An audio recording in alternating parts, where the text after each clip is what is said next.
Ya, lagi-lagi terjadi ya, ada sebuah berita heboh yang terjadi yang membuat market bisa begitu volatile dengan pergerakan yang cukup lebar. Dan ISG lagi libur. Selalu begitu ya. Kita nih udah kayak, aduh libur ini minta ampun dah ya. Jadi ada satu berita yang membuat perang dagang ini menjadi wah luar biasa ya. Di mana market sudah bereaksi, market Asia ya, negara-negara yang kena, negara-negara manufaktur yang kena tarif seperti Nikkei ya. Nikkei hari ini plus 1,8%. Nikkei ini Jepang ya. Jadi Jepang kan kena tarif dan Jepang adalah negara eksportir. Kemudian juga ada Kospi untuk Korea hari ini plus 1,89%, di mana Korea juga adalah negara manufaktur. Kemudian kita juga bisa melihat di sini Hang Seng plus 1,35% dan Shenzhen plus 1,24%. Jadi beritanya apa bos? Sehingga kok Asia ini bereaksi semuanya hijau. Jadi pengadilan perdagangan internasional yang ada di Amerika Serikat ya, di mana tiga hakimnya semua menyatakan hal yang sama, di mana tiga hakim ini dipilih oleh masing-masing presiden. Saya juga nggak tahu mekanismenya gimana ya, cuman bisa ada tiga hakim yang mana tiga-tiganya dipilih oleh para mantan presiden dan presiden saat ini ya. Jadi Donald Trump juga milih satu ya, taruh di sana. Kemudian Barack Obama ada satu, taruh di sana. Ronald Reagan ada satu, taruh di sana. Nah, tiga-tiganya harusnya kan 2-1 ya skornya ya, karena kan ada orang pilihannya Trump yang ditaruh di sana. Tapi tiga-tiganya menyatakan bahwa tarif yang ditetapkan oleh Donald Trump itu adalah ilegal. Jadi harus dibatalkan. Ya. Tarifnya yang mana aja? Yang 2 April itu kah? Reciprocal tarif? Tidak, yang di bulan Januari yang dia kenakan ke Kanada, dia kenakan ke Meksiko dan juga ke China, itu semua harus dibatalkan. Ya, jadi reciprocal tarif itu batal semua, ya, semua, ya, ke China, ke Taiwan, ke Indonesia, mau ke siapapun itu semua dibatalkan. Kemudian yang di bulan Januari ke Kanada, Meksiko, China, ya, batalkan juga. Nah, tentu saja si Trump bereaksi balik ya, tim kuasa hukum langsung banding, ya kan. Jadi simpelnya begini, Bos. Pengadilan pertama yang menyatakan bahwa ini adalah ilegal, kita gampangannya kita bisa bilang ini pengadilan tingkat yang paling bawah. Terus nanti banding. Banding ke si Trump banding. Jadi ke pengadilan tinggi lah ceritanya gitu. Nanti kalau misalnya Trump menang, maka pengadilan yang di bawah ini kan berarti kalah nih. Dia akan banding. Banding berarti naik ke pengadilan ini apa? Ibaratnya Mahkamah Agung. Ya, kalau di Indonesia, pengadilan tertinggi lah ibaratnya gitu. Di mana menurut banyak para analis, pengadilan tertinggi ini itu biasanya mereka tidak suka menyetujui sesuatu aturan yang diputuskan secara terburu-buru gitu. Jadi kemungkinan besar Trump akan kalah sampai ke pengadilan tertinggi. That's why market bereaksi nih ya. Tadi market Asia bereaksi, sekarang Eropa hijau walaupun tidak terlalu tebal. Tapi Anda bisa melihat di sini futures ya. Untuk futures saat ini Dow Jones plus 0,5%, kemudian S&P 500 plus 1%, Nasdaq plus 1,7%. Bahkan yang small cap pun juga plus 1%. Kemudian VIX turun ya ke bawah. Jadi ini it's good. Nah, pertanyaan berikutnya, kalau ini sampai ke pengadilan tertinggi, Trump kalah, berarti tarif yang sudah diterima oleh Amerika Serikat gimana dong? Karena kan itu ilegal ya, ya kan? Trump kalah nih. Wah itu pusing kepala tuh. akan banyak tuntutan dari negara-negara yang sudah membayarkan tarif ini untuk minta dikembalikan uangnya.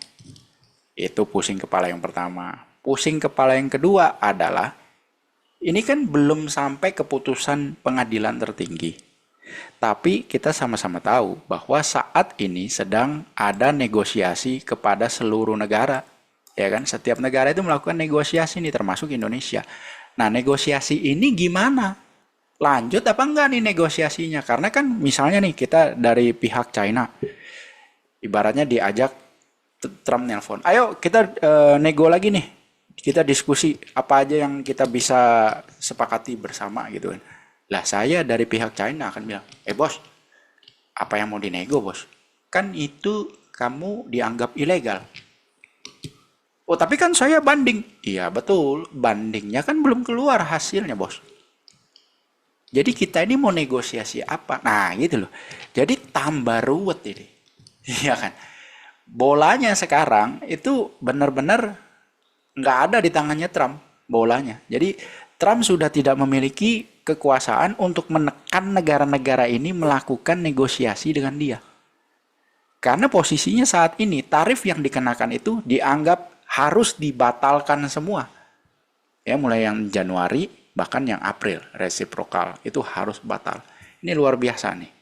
Jadi apakah Trump itu dari awal dia tidak memperhitungkan hal ini, di mana bisa aja kan muncul hal-hal seperti ini di mana secara pengadilan perdagangan internasional dia kalah gitu kan. Nah, kalau seandainya tim daripada Donald Trump itu sudah memperhitungkan hal ini, dan kemungkinan mereka juga sudah mengkalkulasi, wah ini kita bisa kalah nih. Karena dasar hukum yang kita jadikan untuk pembenaran tarif ini, ya dasar hukumnya, alasan terkuat untuk membenarkan tarif resiprokal maupun yang di bulan Januari, itu hanya fentanyl, obat, narkoba ibaratnya kan gitu. Nah, sedangkan contoh nih, fentanyl yang ditemukan dari Kanada masuk ke Amerika Serikat, itu tidak mencapai 2% dari total fentanyl yang ditemukan, yang diseludupkan ke Amerika Serikat. Terus, apakah logis? Ibaratnya barang fentanyl seludupan ini yang masuk dari Kanada, itu kurang dari 2%, kemudian kamu pukul negara tersebut dengan tarif. Itu, ya pertimbangannya bahwa mengapa tarif yang dilakukan oleh Trump ini ilegal, karena dasarnya tidak kuat. Masa cuma gara-gara ada barang seludupan yang jumlahnya itu kecil gitu ya, terus kamu menghukum negara lawanmu itu dengan tarif setinggi ini gitu. Itu tidak make sense. Ya, tidak make sense. Seperti itu. Jadi apakah gara-gara negara tersebut mengekspor barang seludupan fentanyl ke negaramu, terus kamu harus mengenakan tarif atas tomat yang mereka kirim ke negaramu? Ah, ya kan? Gara-gara fentanyl, masa tomat kena tarif sampai 25%? Kan tidak masuk akal. Ya, itu dasarnya kenapa pengadilan internasional, perdagangan internasional yang berkantor di Manhattan, ya, Amerika Serikat, New York, itu memutuskan bahwa tarif yang dilakukan oleh Donald Trump itu ilegal karena dasarnya itu nggak kuat. Seperti itu. Dia akan mencari loophole, celah hukum, di mana celah hukum itu membenarkan presiden boleh mengenakan tarif kepada negara lain karena ada kedaruratan. Nah, kedaruratannya apa? Darurat narkoba. Oke, dari Kanada itu, lu ketemu narkobanya berapa banyak? Fentanylnya? Ya elah, gak lebih dari 2% total barang seludupan narkoba yang kamu temukan cuma 2% dari Kanada, tapi kamu balas seperti itu nggak masuk akal. Ah, gitu ya. Ini akan menjadi kepusingan yang panjang bagi banyak pelaku pasar karena ada dua hal itu tadi yang saya sudah sebutkan. Kalau sampai pengadilan tertinggi memutuskan bahwa tarifnya Trump itu ilegal, maka akan muncul tuntutan hukum dari negara-negara yang sudah membayar tarif.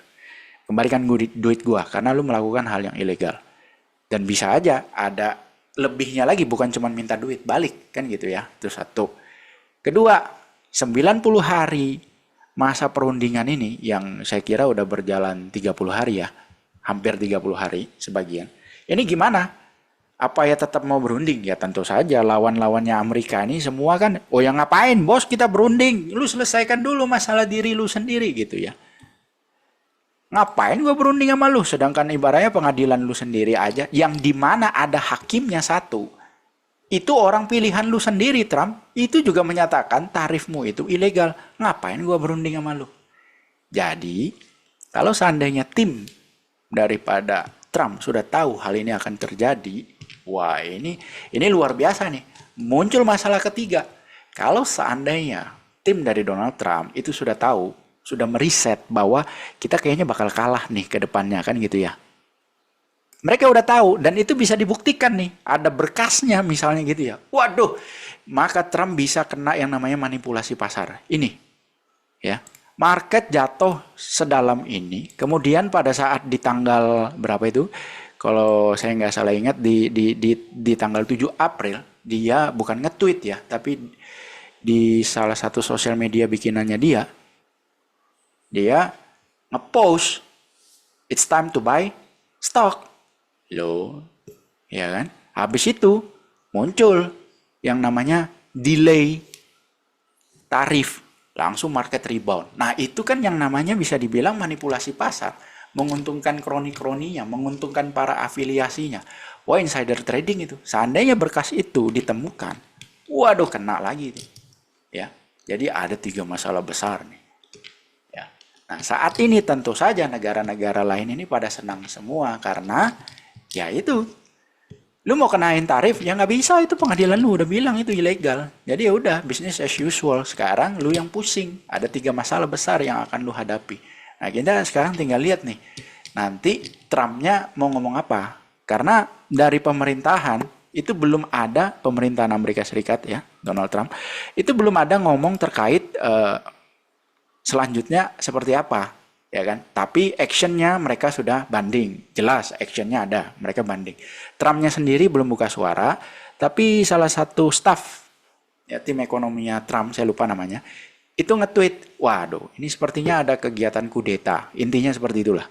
Lah kan ujung-ujungnya main blamingnya seperti itu. Jadi ini bakal luar biasa seru.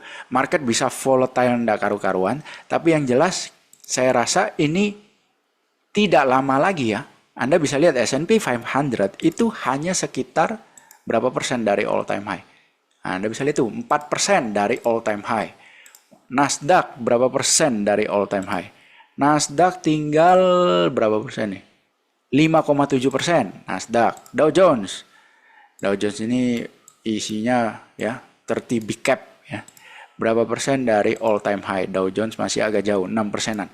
Jadi sebenarnya nggak jauh ya dari all time high. Jadi kalau Trump tidak ada perlawanan kuat, maka masalah tarif ini selesai loh. Ya, masalah tarif ini selesai. Dan market kemungkinan besar untuk US bisa all time high lagi. Itu ya. Itu satu. Kedua, kalau market US bisa all time high lagi, ya kan? Gold seperti apa? Ya, maka ancaman resesi semakin mengecil. Gold mengkhawatirkan tuh, ya. Hati-hati di situ. Kemudian oil gimana? Minyak. Ya udah pasti. Kalau goldnya jatuh, oilnya ya naik, bos. Karena ancaman resesi berkurang. Sehingga orang akan kembali membeli minyak. Kalau minyak naik, batu bara gimana? Ya sudah tentu. Ya kan? Sebagai importir terbesar batu bara Indonesia adalah China, ya kembali lagi. Oke, mesin pabrik kita jalankan lagi, bos. Jebret. Butuh listrik lagi, bos. Jebret. Butuh batu bara lagi, bos. Jebret, ya. Itu sektor-sektor yang akan sangat berpengaruh. Ya, yang ibaratnya di langsung ada di benak saya tuh tek ini gitu ya. Kemudian US dollar seperti apa? Nah, Anda bisa lihat di sini chartnya. Reaksi US dollar index seperti apa? Gap up langsung turun lagi. Ya, jadi bisa ibaratnya US dollar index bisa jadi akan menguat kembali. Loh, kok malah menguat, bos? Iya. Malah menguat. Kemungkinan besar seperti itu, bisa di atas 100 dengan stabil. Nah, kalau US dollar index menguat, berarti rupiah gimana dong? Ya melemah. 16.500, 16.400 bisa tercapai karena US dollar indeksnya menguat. Seperti itu. Tapi apakah pelemahan itu perlu dikhawatirkan untuk pelemahan rupiah? Saya rasa tidak. Karena ibaratnya kita ini lebih berkutat kepada diri kita sendiri saat ini, di mana penurunan daya beli masyarakat itu luar biasa terasa, ya kan? Jumlah tabungan itu saldonya menurun, ya. Kemudian daya beli turun, jumlah kelas menengah juga turun, ya kan? Paket stimulus ekonomi yang akan dikeluarkan juga, contoh ya, yang saya ingat nih ya, itu diskon tarif listrik itu cuman untuk maksimal sampai 1.300 watt. Nah, sedangkan middle class itu kebanyakan pakainya 2.200. Kan lagi-lagi nih middle classnya itu nggak dapat bantuan, Pak. Lagi-lagi middle classnya nggak dapat bantuan. Repot ini urusan. Ya kan? Masalah ini. Middle class nggak dapat bantuan, padahal middle class kita lagi porak-poranda. Nah, jadi seperti itu update terkini ya yang akan merubah peta market ke depannya, karena di Amerika sama-sama kita menyaksikan bahwa keputusan presiden bisa dianulir oleh pengadilan walaupun ada banding, tapi kemungkinan besar para analis pada ngomong semua kemungkinan besar Trump akan kalah ya, kemungkinan besar Trump akan kalah karena berdasarkan fakta-fakta yang ada, tuduhan yang dilakukan Trump untuk membenarkan dia bisa menaikkan tarif import itu tuduhannya lemah. Seperti itu. Sampai jumpa di video berikutnya.